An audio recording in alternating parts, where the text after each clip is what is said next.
In this video, I will show you what happens when somebody is going to message you on Microsoft Teams you haven't connected with before.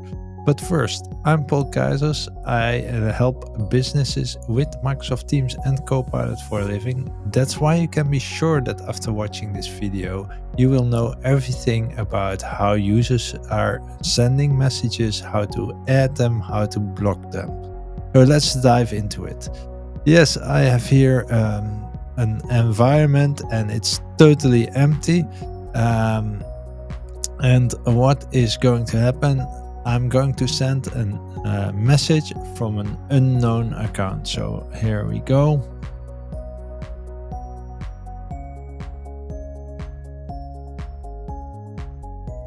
I just typed the message and here we go. We are going to send it. So a live event sends a new message to me.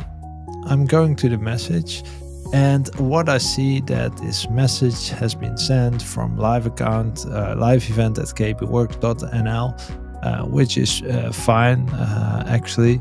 But it could be a malicious mail, so be aware of that.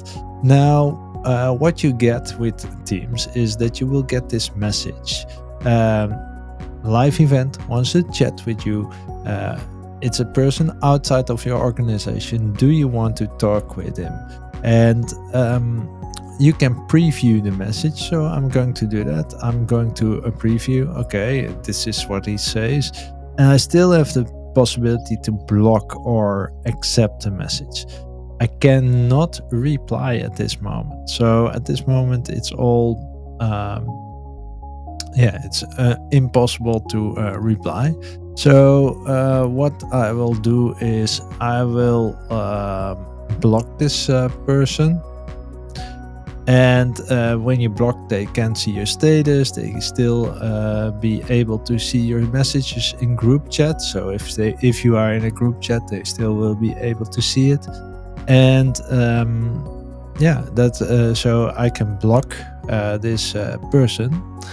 And if I done that, you see that it's called a live event and that this icon is next to it.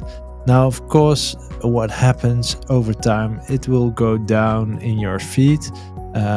You can say, if your organization allows it, you can delete the message.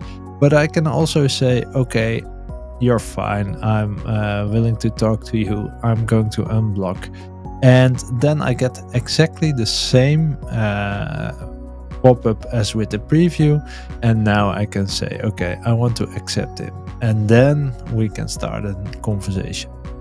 Now, for example, when this person would say something and I feel that it's not correct, that he's messaging me, I can still use this option to block him.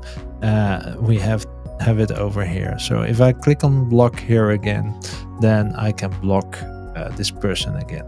So that's basically what is possible and with the new chats and people joining or leaving and sending messages to you. So that is it for this video. I hope you like it. If you like it, give it a like and subscribe to my channel. It would really help me. And if you want to know more about Teams, you can click on this video and you will see the next video about Teams and what is possible. Thanks for watching.